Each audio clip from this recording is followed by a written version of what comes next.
What up, what up, what up? Welcome back to the scorecard, the boxing scorecard, where I ask people to bring your scorecard and an explanation, not just simply your opinion. Shout out to the Talk and Fight Boxing YouTube channel. If you can't catch the show live every Sunday at 9:30 a.m., you can catch it on any podcast where you listen to your podcast, live or the replay back. Like, share, subscribe, tell a friend to tell a friend.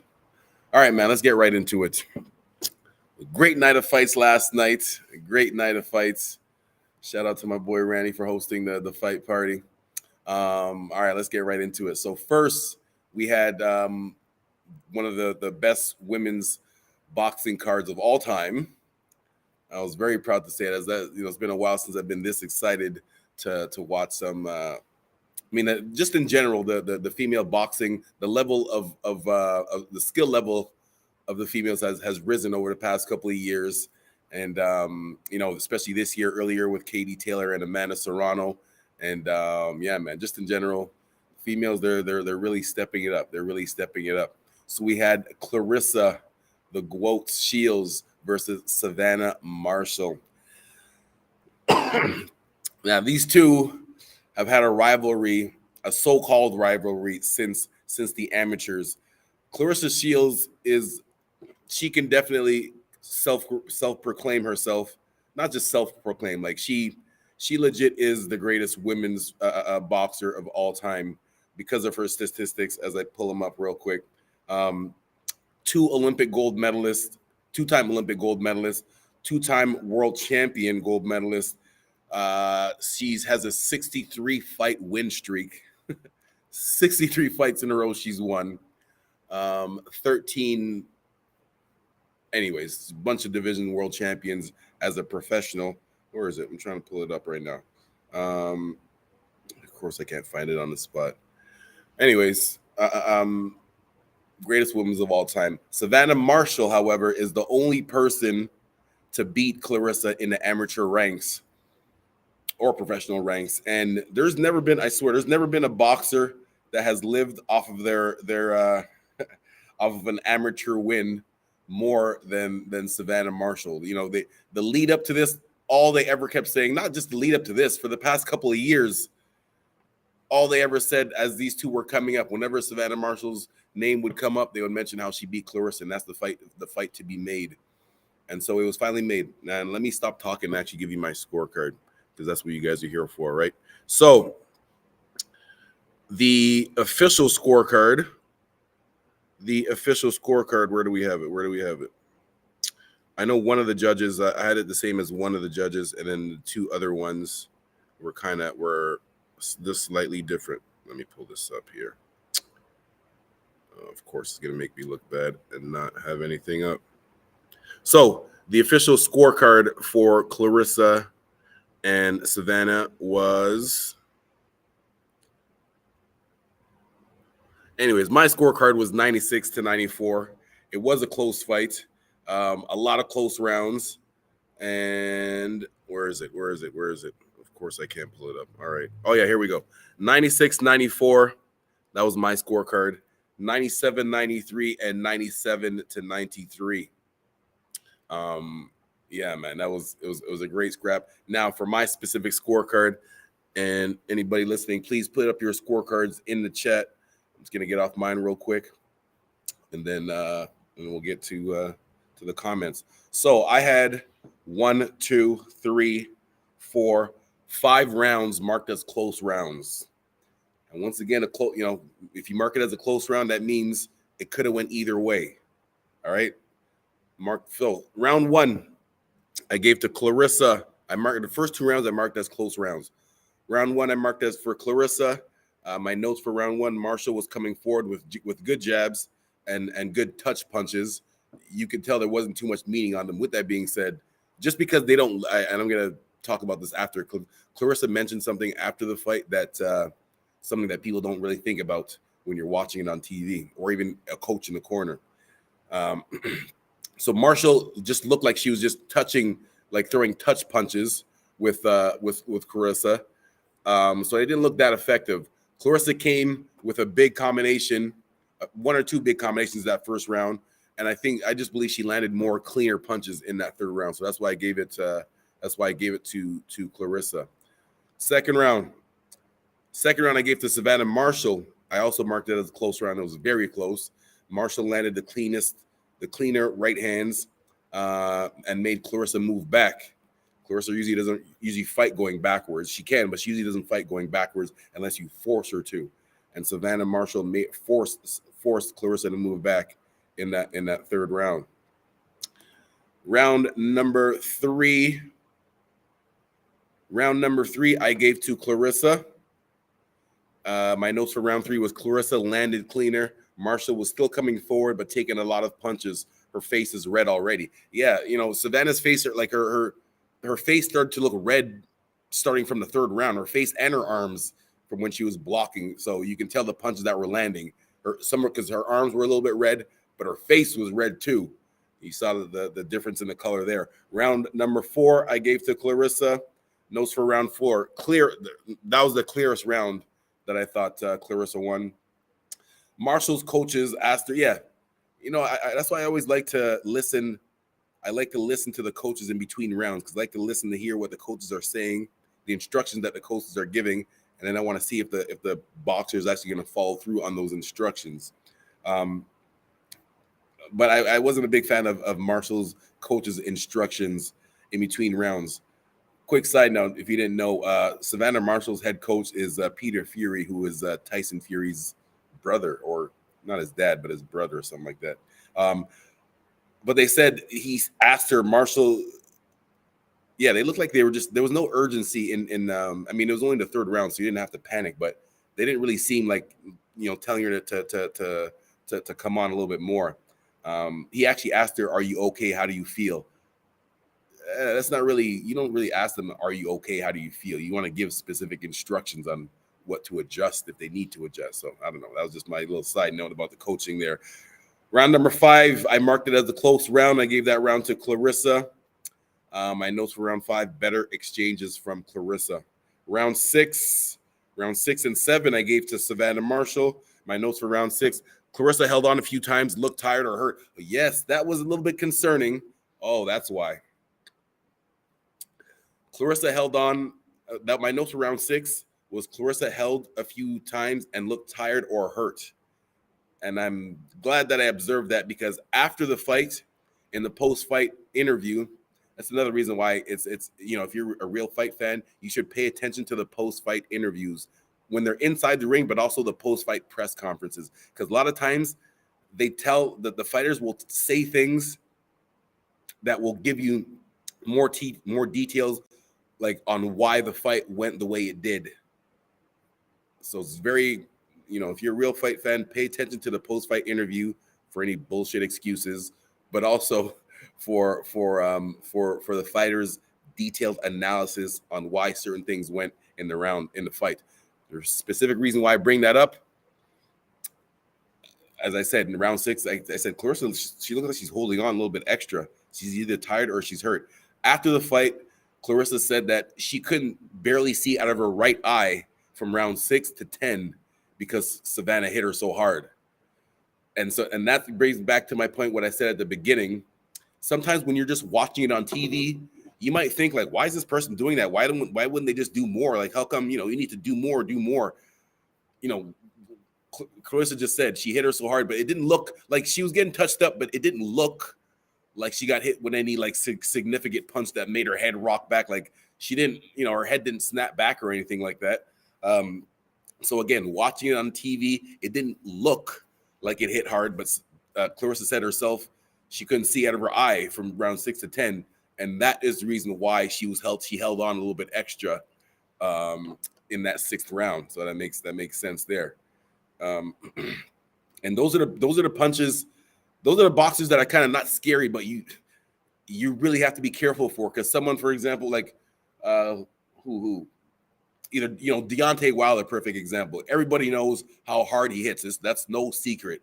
When he touches you, it's the touch of death almost, except for Fury, obviously. But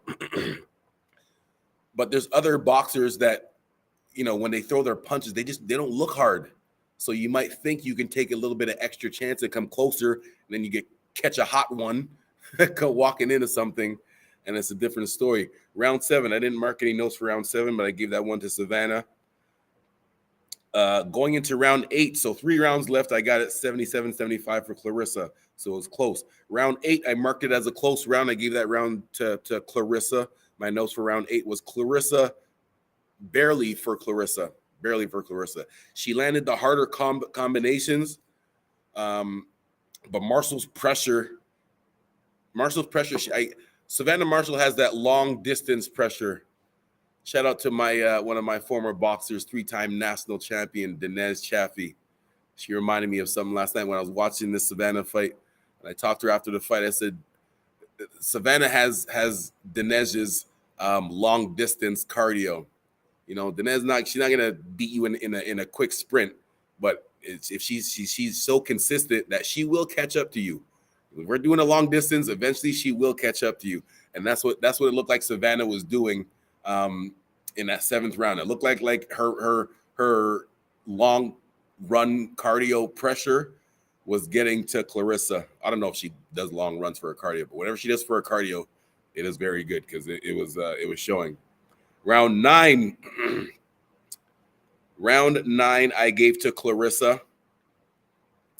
My notes for round 9 was the crowd is yelling, but Clarissa still did more. That's why sometimes you got to be careful when you're listening, when you're watching fights on TV. Whenever fight, like one of the fighters, the fight might be in their hometown, so like the crowd will exaggerate. Even if they throw a punch and just touch their shoulder, the crowd will yell out loud like it was a big punch. Sometimes that might influence the judges, so you got to be careful for that. And I was kind of concerned with how much Clarissa was staying against the ropes, because every time Savannah would just throw a punch, even if it just grazed her, the crowd would go crazy. So I was kind of concerned that Clarissa staying against the ropes a little bit extra long might influence, and hearing the crowd yell every time that Savannah just shadow boxed might influence the judges' opinions on the scorecard. So that was a little bit concerning when I was watching the fight. And then round number 10, I marked it as a close round, and I gave the last round to Savannah. Marked it as a close round. No, I didn't write any notes for round 10, but it was a close round. Could have went either way. My final score once again was 96-94 for Clarissa. Yeah, man, it was a great fight. It lived up to the hype. A lot of people were thinking, including myself. Well, no. I was more making my predictions from my heart as opposed to thinking about it, because I think it was just making me so mad how people were kind of dismissing Claressa Shields and like acting like Savannah and Clarissa were on the same page. They are on the same page as far as level of competition to each other, but as far as their resumes, I just think Clarissa is like right here, Savannah just slightly under. It's not like they're leagues apart. They are close to each other. Another thing that Clarissa said after the fight is that Savannah Marshall gave her toughest fight ever. Clarissa said this after the fight, so showed her respect. There was a lot of trash talking going on, and this picture right here shows her excitement. There was a lot of trash talking going on before the fight, but I'm glad they squashed it and just made it about made it about boxing. It was a great night for women's boxing. It elevated the general interest in female boxing, and I'm very happy. And yeah, man, that was a great fight. So where do both fighters go from here? That's the only problem, because at the top level, it's kind of what they call top heavy in female boxing, where like the top ones are very good, but the rest of the field of competition is not so much. There are some, don't get me wrong, I'm not saying there's only 3 or 4, but the level of competition is not as high as the rest of them. So, hey, it might be a rematch if they want to. Although no, Savannah, I think Savannah kind of mentioned how she was thinking about retiring after this fight. So we'll see where she goes from here. We'll see where she goes from here, but it's going to be interesting to see where she goes. But like I said, Claressa Shields definitely solidified herself as the greatest women boxer of all time. I wish I could find that statistic. Yeah, man, she's the real deal. She's the real deal.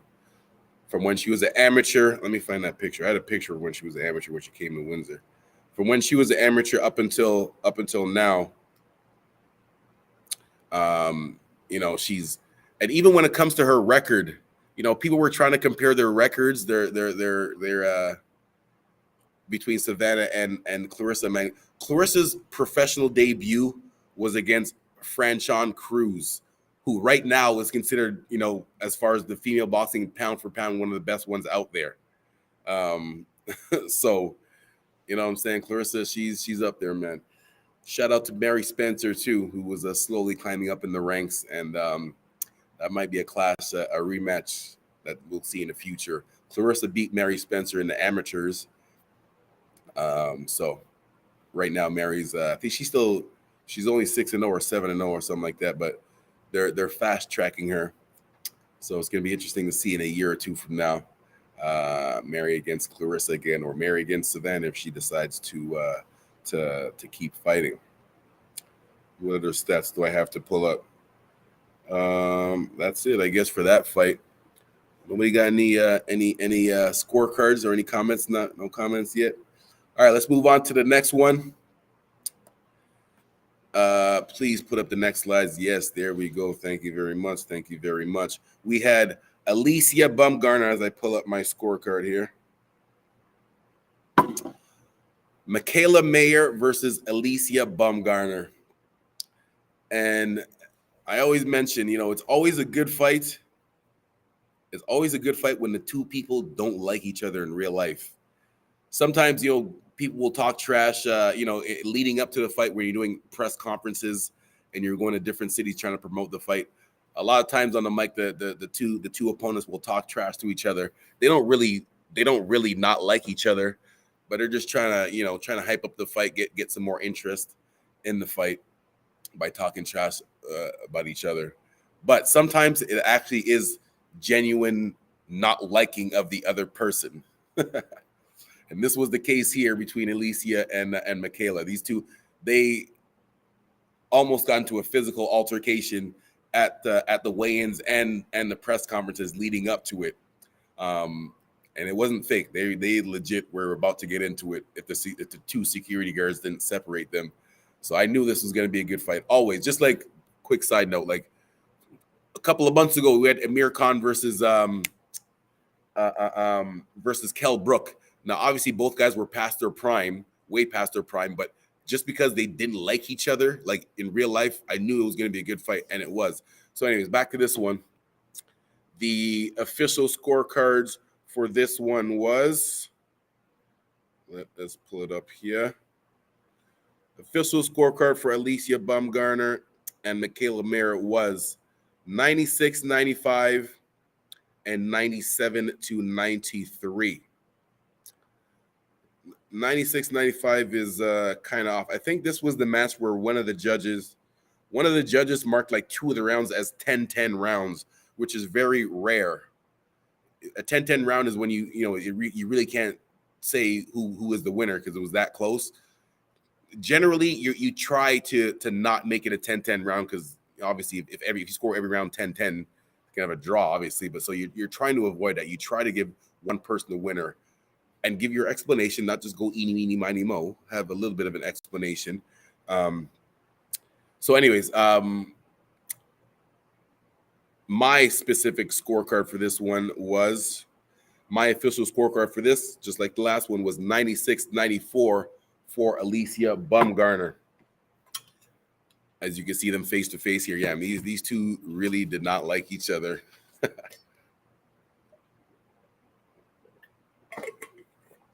So I believe Mayer was the favorite. Mayer was the slight favorite.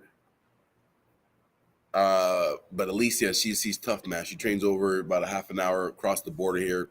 My man Tony Harrison, shout out to him. He's one of our coaches. So let's get into the scorecard. I gave the first 3 rounds to Baumgardner.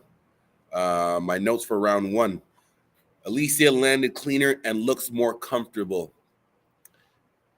Like as far as like ring generalship, she just looked like she was more comfortable just being in there, doing her thing, moving around, making Mayer miss. Mayer was coming up. Mayer had some good jabs, but they weren't as effective as Alycia's movement. Round 2. No notes for round 2, but I gave it to Alycia. Just in basically the same thing as round 1. Round 3, my notes from round 3. Alycia started talking shit. Oh yeah, she was talking to her.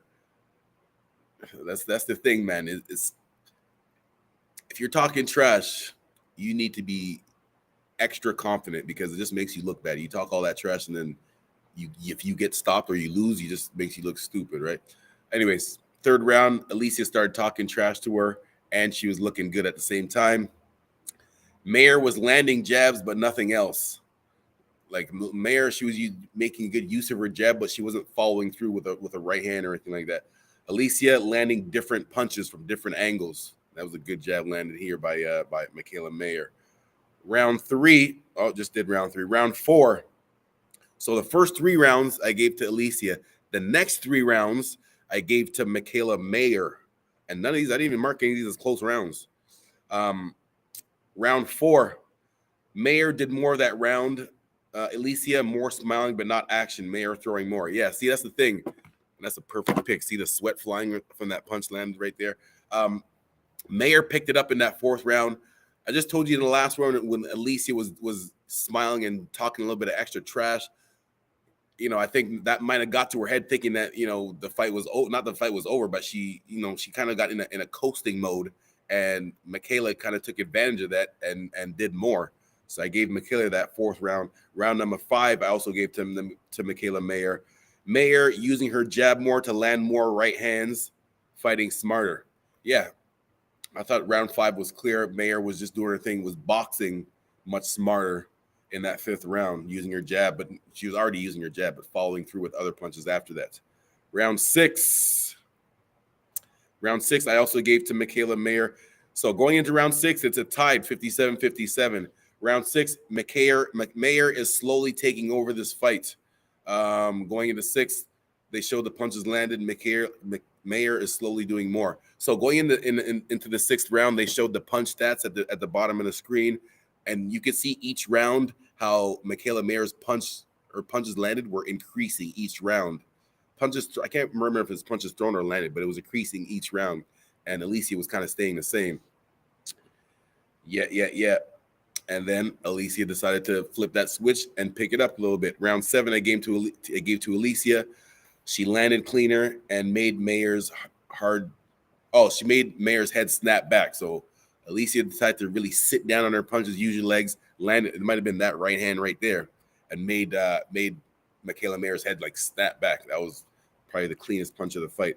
Round 8 and 9, I marked as close rounds. I marked as close rounds. My notes for round 8 was Alycia landed better combinations in the mix, but Mayer was still making it close. Round 9, I marked it as a close round. I gave that one to Mikaela Mayer. I marked that as a close round. My notes for round 9 was Mikaela landed more. Alycia's hands were down too much for a close fight. Yeah, man. When it's a close fight, you can't just be chilling with your hands down unless you have exceptional head movements like Floyd or something like that. If it's a close fight, you can't just be chilling with your hands down and get touched with punches. That's what makes the fight closer than it could have been. And round 10, final round, I gave to Alycia. Alycia just showed she wanted it more. Mikaela didn't show that sense of urgency in that last round. Maybe it was a case of what I said before in the Clarissa fight. Maybe she got hit with a hard punch, and that's what made her hesitate to come forward. But in that last round where it was close, like, hold on, if Mikaela would have won 2 out of the last 3 rounds, it would have been a draw, right? So that's how close it was. you can see the disappointment. Obviously, everyone's disappointed when they lose, but disappointment in Mikaela's face after she lost. She stepped out the ring. She wasn't even going to shake her hand, but she did stay there. They did shake hands after, so that was cool. And yeah, man, this was a great fight. Another great fight. This was the undercard to Clarissa and Savannah. So this was a great one, man. Another classic. I mean, because as I said before, because there's not that much competition. Sorry, I shouldn't say that. That sounds kind of disrespectful. Basically, what I'm trying to say is they should have a rematch as opposed to fighting someone else where they each of them would probably be a heavier favorite. Here it is right here. See them security guards have to separate them. This was not fake. Like they legit were trying to get at each other. So yeah, man, that's why I was really excited for this fight. All right, there you have it for the second one. My man, can we please switch it over to the third fight,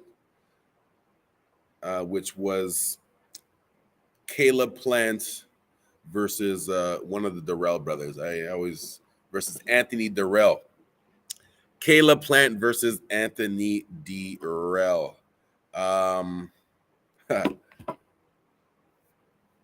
The end result was probably knockout of the year. Once again, this was a match too, where it's always a great fight when the two guys or girls don't like each other in real life. And these two guys do, just like Alycia and Mikaela, do not like each other in real life. A lot of trash talking going on before this match, not just to hype up the fight, but legit not liking each other type trash talking that these guys were doing to each other. As I pull up the highlights. So Caleb Plant seemed more calm during the lead up to the fight. Anthony Dirrell was more the one talking. Anthony, his nickname is the Dog. Anthony Dog Dirrell, just from Flint, Michigan over here. So another reason why I was very excited to watch this one. They got into it. Let me pull up my scorecard here. Pull up the scorecard. So round one. I actually gave to Anthony Dirrell. It was really only the last minute. It was really only the last minute that Dirrell pulled it out. As I pull up their stats, Anthony Dirrell's 37, Caleb Plant's 30. Dirrell last minute came through, looked like he touched up Plant a little bit extra. So gave it to Dirrell that first round, but I didn't mark it as a close round. I thought it was clear, but not much. Shout out to Steven Edwards, Caleb Plant's coach, one of the most underrated but best boxing coaches in the sport of boxing. This guy's always saying some smart stuff. You know, he's one of the people, if you follow him on Twitter, he's always saying some smart things, not just rambling on about his opinion. He's always saying some educational boxing things. Steven Edwards. If you don't follow him on Twitter, follow him, man. He's educational boxing coach. The things that he puts out there. Round two, marked it as a close round. I only marked one round as a close round in round number two. My notes, the no notes for round two. Oh, yeah, that's why. I didn't have much notes for this fight because I was watching this fight, obviously studying it to score it. But in between rounds, when I usually take 30 seconds to write down my notes, the Devin Haney and George Kambosos fight was on at the same time. So during the 1 minute break of this match right here, I was watching the Kambosos and Haney fight. So there's not much notes for this one.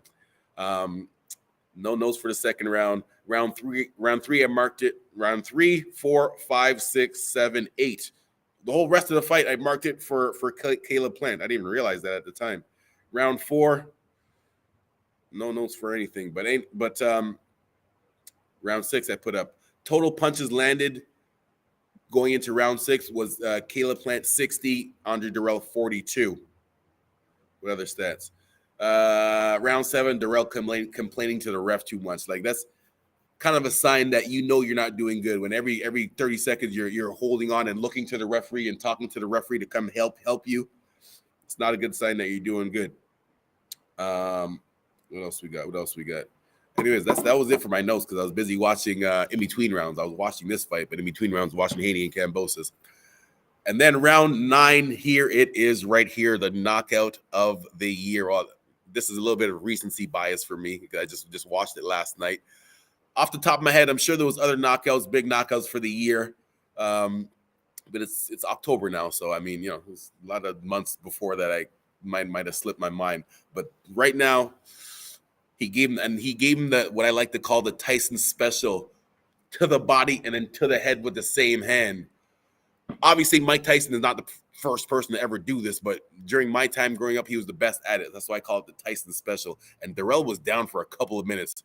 It wasn't one of them knockdowns where he went down and then got up wobbly. Like, he was down for a minute, a good minute. But he, shout out to him. Obviously, boxing's a serious sport. You don't want anyone to be seriously injured, but it does happen sometimes. And especially when two guys are talking trash to each other, sometimes you put a little bit extra emphasis on the power of those punches. But it was good though, man. It was good.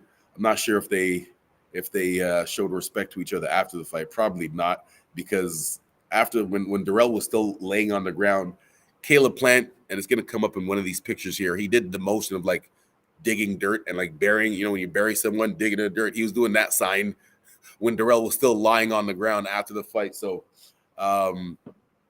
yeah. That's a little bit of lack of respect, but again, both these guys were showing a lack of respect to each other leading up to the fight. So, it always kind of makes you look bad when you're talking all that trash and then get laid out like that. You're going to be talking trash. You got to be able to back it up. Like 100%, you got to be able to back it up, because it just makes you look bad after. This was a big win for Caleb Plant. I'm very happy for him. He's always known as a great boxer. He got stopped by Canelo, but I had him winning that fight. I had Caleb Plant winning that fight, not every round against Canelo, but I had him up by maybe a round or two against Canelo before Canelo caught him. So Caleb Plant, great boxer. He's still young, still has a lot of fights ahead of him. I know that David Benavidez match is lingering too. Them two guys really don't like each other. A lot of trash talking amongst them two.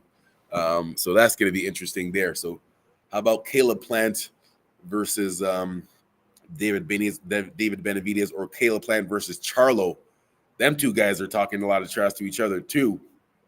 The 168-pound division is loaded. There's a lot of boxing divisions are loaded, man. Boxing is just in a great place right now. Even a rematch with Canelo might be if Plant gets another good win like this, doesn't even have to be a knockout. But if he convincingly beats, like unanimously beats Charlo, or unanimously beats Benavidez, which I don't think that would happen. That would be a very close fight. But anyway, if Plant, gets a couple more big wins like this, he could earn himself another rematch with Canelo. That would be interesting. That would be very interesting, because, as I said before, I had Plant winning that fight against Canelo. I got any notes or anything like that? I know I took a few screenshots of some notes. What do I got here? Nope. No notes from that. No notes from that. Was everybody sleeping? Where's everybody at, man? No scorecards, no comments. What's going on, man? Everybody must be lazy or tired today. So yeah, where do both guys go from here? Anthony Dirrell, he's 37 years old.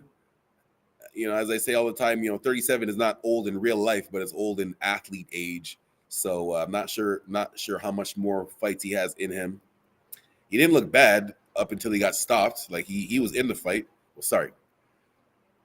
This is a case where the numbers don't exactly tell the whole story. I gave Dirrell the first round, and then every round after that, I gave to Caleb Plant. So if you just look at the numbers, you're gonna think that it was a shutout on the scorecards, but not a shutout if you're watching the fight, because Dirrell was still in it the whole time. My man Graham, thank you for listening. Good morning to you. And good morning to all my Scorecard and Talk and Fight channel fans around the world. couple of weeks ago, I asked people to put in the chat where they were from, and there's people from all over the world that were in there. So shout out to everyone listening around the world. Yeah. All right. I believe that is all the notes. You can keep going through the picks. Let us move on to the heavyweights, the return of the bronze bomber. Waiting for Wilder comments. Me too. I'm waiting for comments from everybody. This is like the first time. Everybody must be sleeping. I know it was a long night of fights last night. From the Clarissa card started because it's over in the UK. It started at 2:00 in the afternoon. So if you're, I was watching fights from 2:00 in the afternoon until like 1 a.m. So I guess people need a little extra rest this morning, but I was expecting some more comments and scorecards in the comment section today. Anyways, the big heavyweights, the bronze bomber versus Robert Helenius. Here the stats here. Wilder, press pause here for a second. Wilder's 36, Helenius 38, 45 fights to 34 fights. Wilder, 41 knockouts out of 45 fights. That is the textbook definition of a knockout artist. People can say what they want about not liking Deontay Wilder. One thing you have to admit, Deontay Wilder has one of the hardest punches in the history of people putting on a pair of gloves. In the history of boxing, people putting on a pair of gloves to fight each other, Deontay Wilder is one of the hardest punches ever. With that being said, much respect to Tyson Fury's chin. Tyson Fury has to have one of the toughest chins in boxing history too. To be able to get up multiple times from those right hands, much respect to Tyson Fury for having one of the greatest chins in the history of boxing. But Deontay Wilder, before Deontay Wilder, a lot of the experts would call sorry, I didn't mean to do that in a disrespectful way, but a lot of the old school boxing educationers, I know it's not a real word, but you know what I mean. They would say that people like George Foreman or Ernie Shavers would have the hardest punch of all time. It's very comparable, whether it's Ernie Shavers or George Foreman. But my whole point of saying that is Deontay Wilder is right up there with them, if not number one. Deontay Wilder is not number one as far as having the hardest punch of all time. He is right up there, like 1, 2, or 3, and I would say 3 is being disrespectful, because he looks. You can keep through the slides now. Keep going through the slides. He has like, you see the punch that was landed. It was only one round, so if you're waiting for the scorecard, there's no scorecard. It was the first round. He was backing up, and Helenius, he had the right game plan, because Tyson Fury. Eric, can you go through the slides, please? Keep going through the slides. Fury had the right game plan in the way he came at Wilder, because Wilder has a tough time fighting backwards. I tell all my boxers, fighting forward is fun, but going backwards is a different story. You still have to have skills. It's not an easy fighting going backwards. So that's the as you see him going down here. That was the strategy that Helenius tried to apply, and he was actually doing good at the beginning. Helenius was doing good as far as backing Wilder up. Wilder doesn't really throw as good. His punches aren't as effective when he's backing up. And so Helenius, that's why you see right now in this picture right here, he's against the ropes. I wish I could find a picture of the actual punch that landed, because it was just literally look like this. Wilder was against the ropes. He backed up. It wasn't even a full extension. He looked like he just went boom. Like, that's why I joke and call it the touch of death, because it did not even look like it was that hard. Like, there's no way that he turned his hip. I always emphasize, if you're throwing a hard punch, you want to emphasize turning your hip and pivoting your foot to transfer the weight onto the front leg or to the back leg. When you're throwing a fast combination, you can't turn and pivot on each punch. But if it's a single punch, you want to do your best to try to turn and pivot on that punch. And Deontay Wilder, he didn't even turn or pivot on that punch. It was really just an arm punch just from elbow to hand, and Helenius was out. Like, not just, again, like the Dirrell knockout. He didn't just get fell to the floor and then got up stumbling and the referee called it off. He was out, like eyes open, looking up at the ceiling. That is the touch of death punching power from Deontay Wilder. Where do both guys go from here? Look at this. This was it right here. So Helenius was doing a good job coming forward on him. Wilder was backing up. You see his back against the ropes there. And this was like right before the he touched him with the touch of death. Yeah, man. So where do both guys go from here? You know, Wilder, he's 34 now. He still has some good fights left in him. He's gonna have to earn his way up back to the top, get some more knockouts. How about Deontay Wilder versus Anthony Joshua? How about that one? You know, because this was the original fight that was supposed to happen before the Fury fight. And with a side note, Tyson Fury should be thanking Deontay Wilder for that trilogy, because remember, before the first fight, the fight that everyone was talking about was Wilder versus Joshua. Fury wasn't even in the picture. He was suspended for steroids and drugs. He was busy on his 2-year suspension, so he wasn't even in the picture. He decided to come back and call out Wilder, and Wilder decided to give him that new shot, right? So nobody was talking about Fury before that fight. So Fury needs to thank Deontay Wilder for giving him that chance. With that being said, how about Wilder versus Anthony Joshua? I'm still excited to see that. What up, Sugar? What up? What did you think about the female card last night? Sorry, I saw your message in the chat. Sorry, I didn't get back to you yet. You know what? Let me answer you right now. Well, after this, I'm just going through the Wilder stuff, and then we'll get back to that stuff. So, anyways, I was talking about where we go from here. Wilder versus Joshua. I'm still excited to see it. You know, they might not make as money as they could have a couple of years ago. They're still going to get a good bag for it. You know, 5-10 million each, something like that. So yeah, man. Wilder versus Joshua, or Wilder versus Dylan White, You know, basically Tyson Fury is the only person that has shown that to withstand the touch of death from Deontay Wilder. Like I said, man, this guy don't even look like he hits hard. Like, he just touches you, and you're not just hurt, you're going down. Like, Deontay Wilder puts people in the hospital. One of his last fights, I forget the exact statistics, but like, there's about 6 or 7 opponents that when Deontay Wilder didn't just knock them out, but they went to the hospital after. Like, he doesn't just knock you out, he puts you in the hospital. That's how dangerous this guy punches. All right.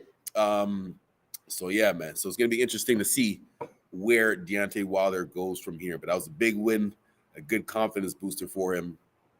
And yeah, I think Wilder will slump Joshua. He got the thunderclap. Yes, exactly.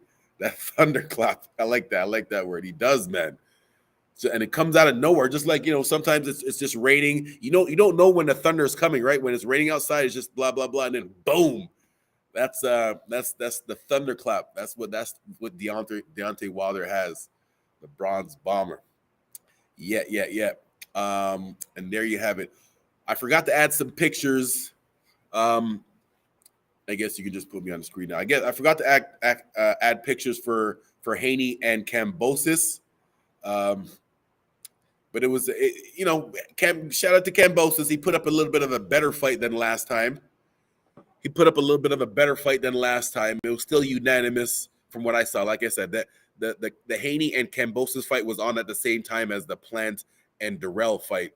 And I was really looking forward to the Plant and Dirrell fight because, like I said, those guys were talking a lot of trash to each other. So I knew it was going to be good. So I was paying a little bit more attention to that. The break in between rounds, I was watching Haney and Kambosos. And Kambosos looked like he was trying harder. But again, Haney is just that much better, man, with his boxing skills. They're both leaking a little bit. Haney was leaking from his eye and I think from his forehead. So, like I said, Kambosos did put up a better fight. But again, it just wasn't enough to withstand Haney's skills. Yeah. And that was it there. Sugar, what were your thoughts on the female cards last night? Oh yeah, I said I was gonna answer your thing in the chat here. Did any of them, you asked, did any of them seem like they were having trouble at any point in the fight? I'm assuming you're talking about Clarissa and Savannah. Not that they were having trouble, but I mentioned this before. I'm not sure when you hopped on, but I mentioned it before. And Clarissa mentioned after the fight that from round 6 to 10, she couldn't really see out of her right eye because Savannah hit her so hard. And that was very interesting that she said that, because when I was watching the fight, my notes for round 6, I marked down that for some reason in round 6, Clarissa was holding on. So she either looked like she's either tired or hurt. It didn't look like she took a big punch, but when she was holding on and she just looked visibly either hurt or tired. I couldn't tell from what, but that made sense after the fight that she said that. So that was the thing there, because Savannah, she doesn't the way she fights, like she's almost look like she's off balance. She's always random head movement. Sometimes she mixes up her feet and then she just throws a quick combination. It doesn't look like she sits down on her punches. So when you're watching it, it doesn't look like she's hitting hard. But like I said, Clarissa said herself that she couldn't see out of her right eye from round 6 to 10. So obviously Savannah does have a little bit of power, packs a little bit of extra power in those punches there. So yeah, man, that was it. I saw where she was getting hurt, but she fought through it. Yes, she did. And that's something. And Sugar Brown, you can speak on this because you were one of the toughest ones out there too. That's something that you can't teach someone. Like if you get caught with a shot and you're a little bit hurt, like there's nothing a coach can't tell you to have heart and fight back. That's just something that's inside of you.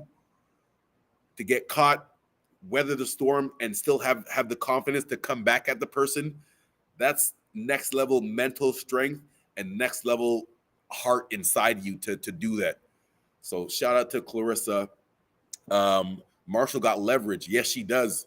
Yeah, you're right. Yeah, she does have leverage on those long arms. So maybe because it doesn't look, even though she doesn't look like she's landing hard, because of that leverage that you mentioned there, those punches coming from a longer distance at full extension did have a little bit more.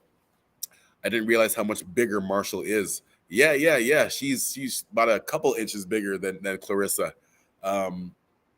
And Clarissa said after the fight that, I'm glad that they showed respect to each other after the fight. Sometimes it doesn't happen, when people talk trash to each other. Sometimes after the fight, there's still animosity. But I'm glad that Clarissa went over to Savannah's corner and shook her hand. And you heard her say, Clarissa told Savannah, "Thank you very much. You were my toughest fight ever. So thank you. So I appreciated that Clarissa did that, showed her respect like that.